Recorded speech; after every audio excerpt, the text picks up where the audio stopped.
Hey Donald X, what is the story behind Den of Sin? So the premise was a night card that drew cards, and it was weird to begin with. So the first version says, name a card for each copy that you have in play, set aside a card from your deck. At the start of your next turn, put those into your hand. So there's two things going on here. So one is that it wants you to have a lot of copies of something in play, and it draws that many cards. And it sets them aside because we don't have to remember this number. It has to track the number because you draw them next turn. And so obviously you could name, copper, and it could be a lot of cards, especially if you're drawing with cards like Den of Sin.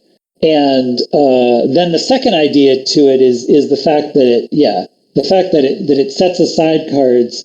And while that's because of the tracking, it has this classic issue, which playtesters again endlessly complain about, where if you draw your deck, there's nothing for Den of Sin to set aside. It no longer works, right? It's draw that can only go to a point, and, people find that disappointing.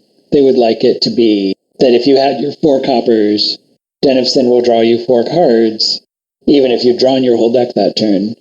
And it would need counters like Garrison. But that technology was not in this expansion. So that's a disappointing thing about the card. And then there's the other premise.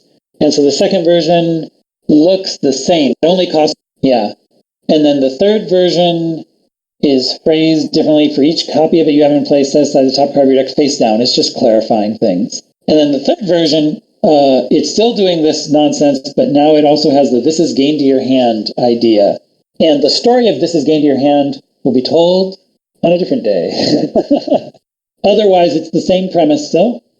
And I guess I got sick of it. And so the next Den of Sin says at the start of your next turn, plus 1 card per card you have in play. So now it only works with duration cards, or sometimes things that you manage to sneak into play at the start of your turn, like with Royal Galley. And then it doesn't work with copper. And it's very likely that then it will just be working off of Dens of Sin, right? You want to get a lot of Dens of Sin in play, and then they will draw you tons of cards. And then suddenly I hit on, let's just draw 2 cards. And there it is, Den of Sin. So I abandoned the initial premise of this thing, caring about what you had played to determine how many cards you drew. And instead the premise is really just, it's a night card, it draws cards, and it's gained to your hand. And that was all a very satisfying package. So that's a happy ending. While this has been a great year for Dominion, it has also been bittersweet. We gained a lot of new cards with the second editions, but we said goodbye to a lot of old cards too. I've assembled a team of bards to give the departed cards a proper send-off.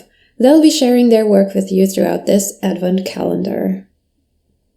Hey bards, what do you have for us today? He'd spy your cards from far away and give 2 coins on every play. But lo, the haters wanted greater. See you later, Navigator. Thank you, JNails, for that stylish send-off to Navigator.